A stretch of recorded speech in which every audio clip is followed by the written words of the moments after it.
ওম শান্তি 18/4/2025 প্রাতঃমুরলি। ওম শান্তি। বাপদাদা মধুবন।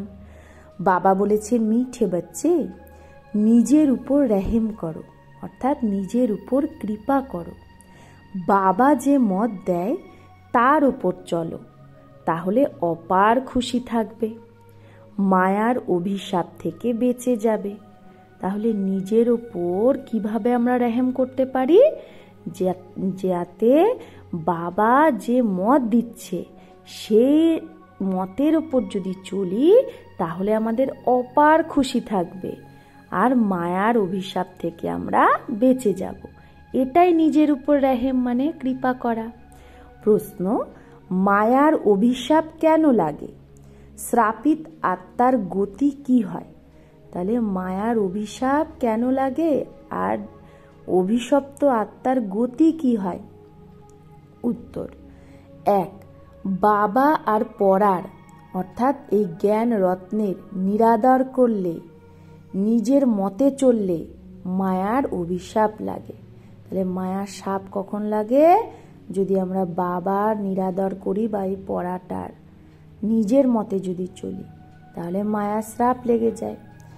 আসুরি চলন যদি হয়, যদি দৈবী গুণ ধারণ না করি তাহলে সেটা নিজের উপরেই বেরহেমি করা হয়, মানে নিজের উপরে নিজের অকৃপা করা হয়। বুদ্ধিকে তখন বুদ্ধিতে কি লেগে যায়? তালা লেগে যায়, সে বাবার দিলে চড়তে পারে না। তাহলে সে বাবার দিলে চড়তে পারে না যদি আসুরি মতে চলে। ওম শান্তি। রুহানি বাচ্চাদের এখন এটা তো নিশ্চয় আছে। কি নিশ্চয়? যে আমাদের আত্ম অভিমানী হতে হবে আর বাবাকে ইয়াদ করতে হবে। মায়ারূপী রাবণ যে সে তো শ্রাপিত করে দেয়, দুঃখী বানিয়ে দেয়। শ্রাপ অক্ষরই হলো দুঃখের আর বর্ষা অক্ষর হলো সুখের।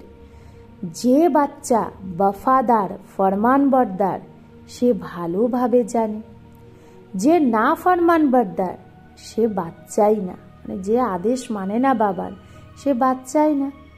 ভালে নিজেকে যা কিছুই ভাবুক কিন্তু বাবার দিলে সে চড়তে পারে না, বর্ষা পেতে পারে না। যে মায়ার কথা শুনে চলে আর বাবাকে ইয়াদও করে না, কাউকে সে বোঝায়ও না, বোঝাতেও পারে না। যে মায়ার কথা শুনে চলে আর বাবাকে ইয়াদ করে না সে কাউকে বোঝাতেও পারে না, মানে সে নিজেকে নিজেই শ্রাপিত করে দেয়। বাচ্চারা জানে মায়া খুব জবরদস্ত। যদি বেহদের বাবারই না মানো তার মানে মায়ার কথা মানছো। বেহদের বাবার কথা মানছো না মানে মায়ার কথা মানছো, মায়ার বশে হয়ে যাও। কথায় আছে না, প্রভুর আজ্ঞা শির মাথে, মানে মাথায় আমার প্রভুর আজ্ঞা। তো বাবা বলে হে বাচ্চা, বাবা কি বলে? বাবা कहते হে বাচ্চে, বাবা বলে বাচ্চা পুরুষার্থ করে বাবাকে ইয়াদ করো, তাহলে মায়ার গোদ, মায়ার কোল থেকে বের হয়ে প্রভুর কোলে চলে আসবে। বাবা তো বুদ্ধিমানেরও বুদ্ধিমান, বাবার কথা না মানলে বুদ্ধির তালা লেগে যায়। তালা খোলে তো এক বাবাই। শ্রীমতে চলে না যদি, তাহলে তার কি হাল হবে? বাবা বলছে যদি শ্রীমতে না চলো তাহলে তার কি হাল হবে? মায়ার মতে কিচ্ছু পথ পাবে না। ভালে শোনে কিন্তু ধারণা করতে পারে না। মায়ার মতে চলে এত মুরলি শুনবে কিন্তু ধারণা করতে পারবে না, না অন্যকে ধারণা করাতে পারবে। তাহলে তার কি হাল হবে? বাবা তো গরিব নিবাজ, মানুষ গরিবকেই দান করে। তো বাবাও এসে কত বেহদের দান করে, বাবা কত কিছু দান করছে বেহদের। যদি শ্রীমতে না চলো তাহলে একদম বুদ্ধিতে তালা লেগে যায়। তাহলে কি প্রাপ্তি করবে? শ্রীমতে যে চলে সেই বাবার বাচ্চা। বাবা তো রহেম দিল, ভাবে বাবা বোঝে বাইরে গেলেই মায়া একদম শেষ করে দেয়। কেউ অপঘাত করে, তাও নিজের সত্যানাশী করে। কেউ আত্মহত্যা করে তো এটা সত্যানাশী হলো না। তো এখানে আত্মহত্যা তো হয় না, আত্ম মানে নিজেকে হত্যা। তা আত্মা, আমরা কে? আত্মা। তো আত্মাকে তো হত্যা করা যায় না, সেটা জীবঘাত, শরীরটাকে হত্যা করছে, ঘাত করছে। তাহলে এটাও সত্যানাশী হলো। বাবা তো বোঝাতে থাকে নিজের ওপর রেহেম করো, শ্রীমতে চলো, নিজের মতে চলো না। শ্রীমতে চললেই খুশির পাড়া চড়বে। লক্ষ্মীনারায়ণের চেহারা দেখো কত খুশনুমা। তো পুরুষার্থ করে এইরকম উঁচু পদ পাওয়া উচিত না? বাবা অবিনাশী জ্ঞান রত্ন দেয়। বাবা কি দেয়? অবিনাশী জ্ঞান রত্ন। তাহলে কেন তার নিরাদর করা উচিত? রত্নর দ্বারাই তো ঝুলি ভরা উচিত। শোনে কিন্তু ঝুলি ভরে না, কারণ বাবাকে ইয়াদ করে না, আসুরি চলন চলে। বাবা বারবার বোঝাতে থাকে নিজের ওপর রেহেম করো, দৈবী গুণ ধারণ করো। वो है ही আসুরি সম্প্রদায়। দুনিয়াটা তো এখন আসুরি সম্প্রদায়। তো সেই আসুরি সম্প্রদায়কে বাবা এসে পরিস্তানি বানায়। পরিস্তান স্বর্গকে বলা হয়। মানুষ কত ধাক্কা খেতে থাকে, সন্ন্যাসী আদিদের কাছে যায়, ভাবে যাতে মনে শান্তি পায়। বাস্তবে এই অক্ষরটাই ভুল, এর কোনো অর্থই নেই। শান্তি তো আত্মা চায় না। শান্তি কার চায়? আত্মার। আত্মা তো নিজেই শান্ত স্বরূপ। এইরকম বলে না যে আত্মা কি করে শান্তি পাবে, বলে মনের কি করে শান্তি হবে, তাই বলে। এখন মন কি, বুদ্ধি কি, আত্মা কি, এগুলো কিছুই জানে না। যা কিছু বলে বা করে এগুলো সব হলো ভক্তি মার্গ। ভক্তি মার্গে সবাই তো সিঁড়ি নিচেই নামতে থাকে। সিঁড়ি নিচে নামতে নামতে তমপ্রধান হয়ে যায়। ভলে কারো হয়তো অনেক ধন আছে, প্রপার্টি আছে, কিন্তু তাও তো সে রাবণ রাজ্যেই আছে না। তোমাদের বাচ্চাদের চিত্রের ওপর বোঝানোর খুব ভালো প্র্যাকটিস করতে হবে। বাবা সব সেন্টারের বাচ্চাদের বলছে, নাম্বারবার তো সবাই না। অনেক বাচ্চা রাজাই পদ পাওয়ার পুরুষার্থই করে না। তাহলে প্রজাতে গিয়ে কি হবে? প্রজার মধ্যেও কি পদ পাবে? সার্ভিস করে না, নিজের ওপর করুণাও হয় না যে আমি কি পদ পাবো। তো তখন বোঝা যায় ড্রামায়ের পার্টি এইটাই আছে। যে সার্ভিসই করবে না, যে নিজের ব্যাপারে চিন্তাই করে না, তখন ভাবতে হবে ড্রামায়ের এটাই পার্ট আছে। নিজের কল্যাণ করার জন্য জ্ঞানের সাথে সাথে যেন যোগও হয়। যোগে না থাকলে কিচ্ছু কল্যাণ হয় না। যোগ ছাড়া পাবন হতেও পারবে না। জ্ঞান তো খুব সহজ, কিন্তু নিজের কল্যাণটাও তো করতে হবে। যোগে না থাকলে কিচ্ছু কল্যাণ হয় না। যোগ ছাড়া কি করে পাবন হবে? জ্ঞান আলাদা জিনিস, যোগ আলাদা জিনিস। যোগেই অনেক বাচ্চা কাঁচা, ইয়াদ করার বুদ্ধিই নেই। তো ইয়াদ ছাড়া কি করে বিকর্ম বিনাশ হবে? তাহলে সাজা কিন্তু অনেক খেতে হবে, খুব পস্তাতে হবে। দুনিয়ায় স্থূল কামায় যদি কেউ না করে তো সাজা খায় না। আর এখানে তো পাপের বোঝা মাথায় আছে, তাহলে সেই পাপের অনেক সাজা খেতে হবে। বাচ্চা হয়ে যদি বেয়াদব হও তাহলে অনেক সাজা পাবে। বাবা তো বলে নিজের উপর রেহেম করো, যোগে থাকো, না হলে ফ্রিতে নিজের ঘাত করে দেবে, তাই না? যেরকম কেউ উপর থেকে পড়ে, কিন্তু হয়তো মরল না, তো হসপিটালেই পড়ে থাকবে, চিল্লাতে থাকবে, না হেক আপনে কো ধাক্কা দিয়া মারা নেই। উপর থেকে নিজেকে ধাক্কা দিল, মরল না, তাহলে সে বাকি কি কাজের থাকলো? হাড়গোড় ভেঙে বসে থাকলো। এখানেও এরকম আমাদের অনেক উঁচুতে চড়তে হবে। শ্রীমতে না চললেই নিচে নেমে যাই, পড়ে যাই। আগে গিয়ে প্রত্যেকেই নিজের পথকে দেখতে পাবে যে আমি কি পথ পাবো, কি হব। যে সার্ভিসেবল আজ্ঞাকারী হবে সেই উঁচু পথ পাবে, না হলে দাসী গিয়ে হবে। তারপরে সাজাও তো অনেক করা পাবে। সেই সময় দুজনেই যেন ধর্মরাজের রূপ হয়ে যায়।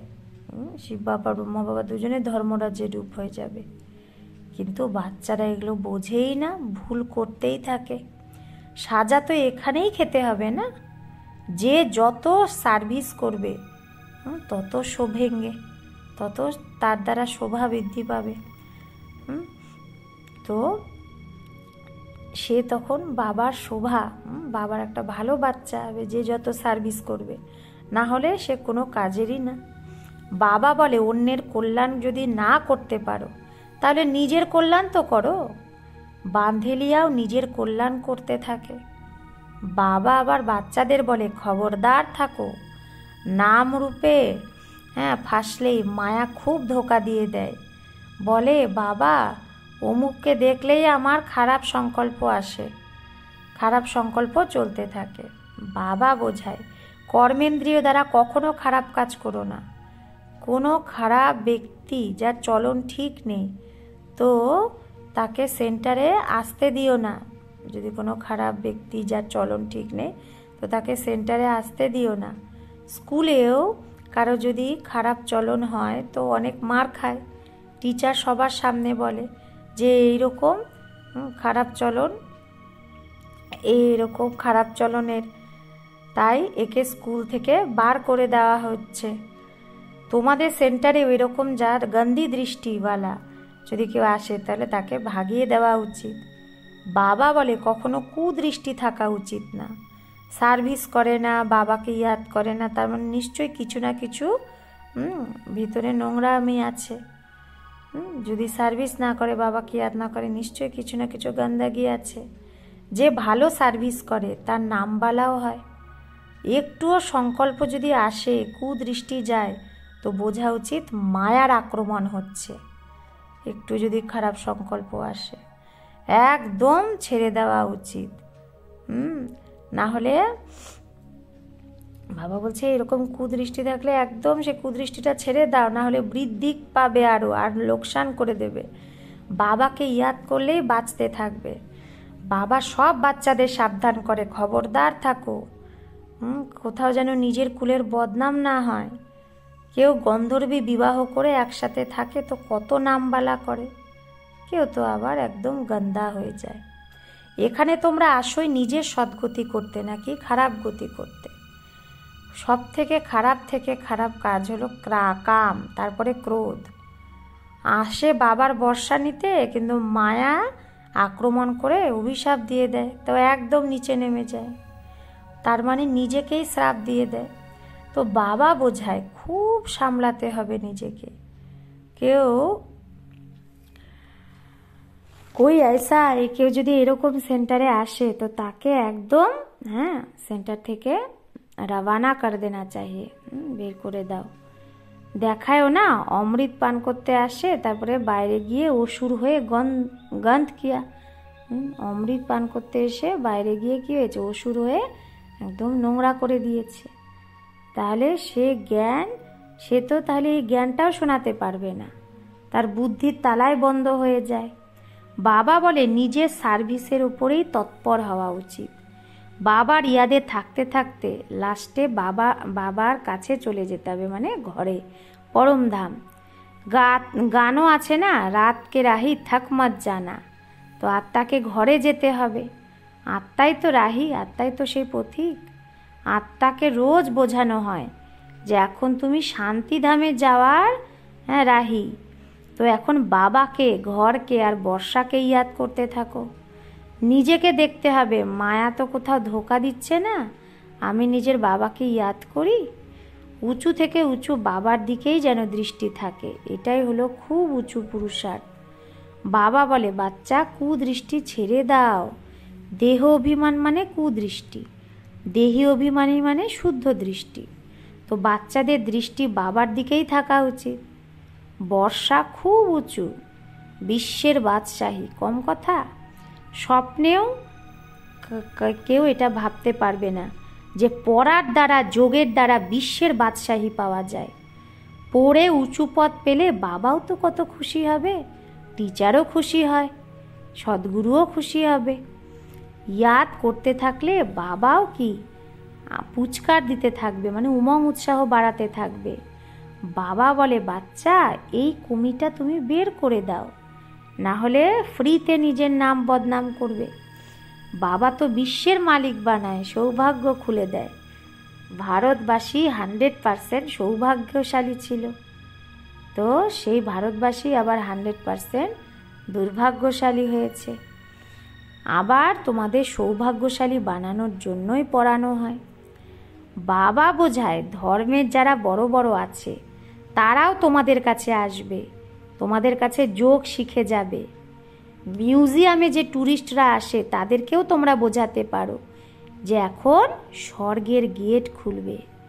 ঝাড়ের ওপর বোঝাও যে দেখো তোমরা অমুক সময়ে আসো, ভারতবাসীদের পার্ট এই সময়। তোমরা এই নলেজ শোনো, তারপরে নিজের দেশে গিয়ে বলো যে বাবাকে ইয়াদ করো, তো তমপ্রধান থেকে শতপ্রধান হয়ে যাবে। যোগের জন্য তো তারা চায়, বিদেশিরা যোগ করতে চায়। হঠযোগী সন্ন্যাসীরা তো তাদের যোগ শেখাতে পারবে না। তোমাদের এই মিশনটাও বাইরে যাবে, বোঝানোর জন্য বড় যুক্তি চাই। ধর্মের যারা বড় বড় তাদেরকেও আসতে তো হবেই। তোমাদের থেকে কই এক ভি अच्छी रीति নলেজ লে যায়, তোমাদের কাছে যদি কেউ খুব ভালোভাবে নলেজটা নিয়ে যায় তো একজনের থেকে কতজন বুঝে যাবে। একজনের বুদ্ধিতে যদি চলে আসে তাহলে সে খবরের কাগজেও দেবে। এগুলো ড্রামায় সেট আছে, না হলে বাবাকে ইয়াদ করতে কি করে শিখবে? বাবার পরিচয় তো সবাই পাবেই, সবাইকে পেতেই হবে। কোনো না কেউ ঠিক বেরোবে। মিউজিয়ামে অনেক পুরানো জিনিস দেখতে যায় অনেক, তো এখানে তোমাদের পুরানো নলেজ শুনবে, ঢের আসবে। হ্যাঁ, তার মধ্যে কেউ ভালোভাবে বুঝবে, এখান থেকেই দৃষ্টি পাবে বা মিশন বাইরে যাবে। তোমরা বলবে বাবাকে ইয়াদ করো, তো নিজের ধর্মে উঁচু পদ পাবে। পুনর্জন্ম নিতে নিতে তো সবাই নিচে চলে এসেছে, নিচে নামা মানেই তমপ্রধান হওয়া। পোপ আদি এরকম বলতে পারবে না যে বাবাকে ইয়াদ করো, বাবাকে জানেই না। তোমাদের কাছে খুব ভালো নলেজ আছে, চিত্র সুন্দর থাকে। হ্যাঁ, চিত্র কত সুন্দর সুন্দর তৈরি হচ্ছে। সুন্দর জিনিস হলে মিউজিয়াম তো আরও সুন্দর হয় না? অনেকেই আসবে দেখতে। যত বড় চিত্র হবে তত ভালোভাবে বোঝাতে পারবে। তো শখ থাকা উচিত যে আমি এইরকম বোঝাবো। সদা তোমাদের বুদ্ধিতে যেন থাকে যে আমরা ব্রাহ্মণ হয়েছি, তো যত সার্ভিস করব তত অনেক মান হবে। এখানেও যদি মান হয় তাহলে ওখানেও মান হবে, তোমরা পূজ্য হবে।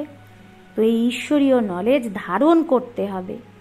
বাবা তো বলে সার্ভিসের উপর দৌড়াতে থাকো, সার্ভিসের জন্য। বাবা যে কোনো জায়গায় সার্ভিসে পাঠিয়ে দেবে। হ্যাঁ, এতে কল্যাণই আছে। সারাদিন বুদ্ধিতে সার্ভিসের খেয়াল চলা উচিত। ফরেনার্সদেরও বাবার পরিচয় দিতে হবে। মোস্ট বিলাভেড বাবাকে ইয়াদ করো, কোনো দেহধারীকে গুরু করো না। সবার সদ্গতিদাতা তো সেই এক বাবা। এখন হোলসেল মৃত্যু সামনে দাঁড়িয়ে আছে। হোলসেল আর রিটেল বিজনেস হয় না, বাবা হলো হোলসেল। বর্ষাও বাবা হোলসেলে দেয়। 21 জন্মের জন্য বিশ্বের রাজাই নাও। মুখ্য চিত্র হলোই ত্রিমূর্তি, গোলা, ঝাড়, সিঁড়ি, বিরাট রূপের চিত্র, আর গীতার ভগবানকে। এই চিত্র তো ফার্স্ট ক্লাস, এতে বাবার মহিমা পুরো আছে। বাবাই কৃষ্ণকে এইরকম বানিয়েছে। তো এই বর্ষা গডফাদারই দেয়। কলিযুগে এত মানুষ, সত্যযুগে তো অল্প। তো এই অদলি বদলি কে করেছে একটুও কেউ জানে না যে এত ঢের মানুষ থেকে অল্প মানুষ হলো কি করে। তো ট্যুরিস্ট বেশিরভাগ বড় বড় শহরেই যায়, তারাও এসে বাবার পরিচয় পাবে। পয়েন্ট তো সার্ভিসের অনেক পেতে থাকো। বিদেশেও যেতে হবে। একদিকে তোমরা বাবার পরিচয় দিতে থাকবে, আর একদিকে মারামারি চলতে থাকবে। সত্যযুগে অল্প মানুষ থাকবে, তো নিশ্চয় বাকি সবার বিনাশ হবে না। ওয়ার্ল্ডের হিস্ট্রি জিওগ্রাফি রিপিট হয়, যা হয়ে গেছে সেটাই আবার রিপিট হবে। কিন্তু কাউকে বোঝানোর জন্য বুদ্ধিও তো চাই। আচ্ছা, मीठे मीठे सिकिलधे बच्चों प्रति माता पिता बाप दादा का याद प्यार और गुड मॉर्निंग। रूहानी बाप की रूहानी बच्चों को नमस्ते। हम रूहानी बच्चों की रूहानी माता पिता बाप दादा को याद प्यार गुड मॉर्निंग और नमस्ते नमस्ते नमस्ते। शुक्रिया बाबा, आपको लाख लाख शुक्रिया। ধারণার জন্য মুখ্য সার এক, সদা এক বাবার দিকেই দৃষ্টি রাখতে হবে। দেহি অভিমানী হওয়ার পুরুষার্থ করে মায়ার ধোঁকা থেকে বাঁচতে হবে। কখনো কুদৃষ্টি রেখে নিজের কুলের নাম বদনাম করা যাবে না। কখনো কুদৃষ্টি রেখে নিজের কুলের নাম বদনাম করা যাবে না। 2, সার্ভিসের জন্য ভাগদৌড় করতে থাকতে হবে। সার্ভিসেবল আর আজ্ঞাকারী হতে হবে। তো সার্ভিসের জন্য ভাগদৌড় করতে হবে, সার্ভিসেবল আর আজ্ঞাকারী হতে হবে, নিজের আর অন্যের কল্যাণ করতে হবে, কোনো বদ চলন চলা যাবে না। বরদান, ফুল স্টপের স্টেজ দ্বারা প্রকৃতির হলচলকে যে স্টপ করে সেই মাস্টার প্রকৃতিপতি ভব। ফুল স্টপের স্টেজ দ্বারা প্রকৃতির হলচলকে যে স্টপ করে সেই মাস্টার প্রকৃতিপতি ভব। বর্তমান সময় হলচল বাড়ার সময়। ফাইনাল পেপারে একদিকে প্রকৃতির আর একদিকে 5 বিকারের বিকরাল রূপ হবে। ফাইনাল পেপারে কি হবে? একদিকে প্রকৃতির বিকরাল রূপ আর একদিকে 5 বিকারের। তমগুণী আত্মাদের আক্রমণ আর পুরানো সংস্কার সব লাস্ট সময়ে নিজের নিজের চান্স নেবে। তাহলে তমগুণী আত্মাদেরও আক্রমণ হবে, পুরানো সংস্কার প্রকট হবে, এগুলো সব লাস্টে হবে। এই রকম সময়ে সমেটনে কি শক্তি দ্বারা, এখনই এখনই সাকারী, এখনই এখনই আকারী, আর এখনই এখনই নিরাকারী স্থিতিতে স্থিত হওয়ার অভ্যাস চাই। দেখেও দেখো না, শুনেও শুনো না। যখন এই রকম ফুল স্টপের স্টেজ হবে তবেই প্রকৃতিপতি হয়ে প্রকৃতির হলচলকে স্টপ করতে পারবে। স্লোগান, নির্বিঘ্ন রাজ্য অধিকারী হওয়ার জন্য নির্বিঘ্ন সেবাধারী হও। বাবা বলছে নির্বিঘ্ন রাজ্য অধিকারী যদি হতে চাও তাহলে নির্বিঘ্ন সেবাধারী হও। অব্যক্ত ইশারা, কম্বাইন্ড রূপের স্মৃতি দ্বারা সদা বিজয়ী হও। কম্বাইন্ড রূপের স্মৃতি দ্বারা কি হও? সদা বিজয়ী হও। সদা এটাই স্মৃতিতে যেন থাকে যে আমি আত্মা, সেই সুপ্রিম আত্মার সাথে কম্বাইন্ড। সুপ্রিম আত্মা, সুপ্রিম রুহ, আমি রুহ ছাড়া থাকতেই পারে না, আর আমিও সুপ্রিম রুহ ছাড়া আলাদা থাকতে পারি না। এই রকম প্রত্যেক সেকেন্ড হুজুরকে হাজির অনুভব করলেই রুহানি খুশবুতে অবিনাশী আর একরস থাকবে।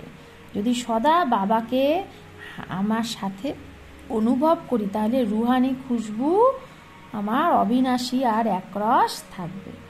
আচ্ছা, ওম শান্তি।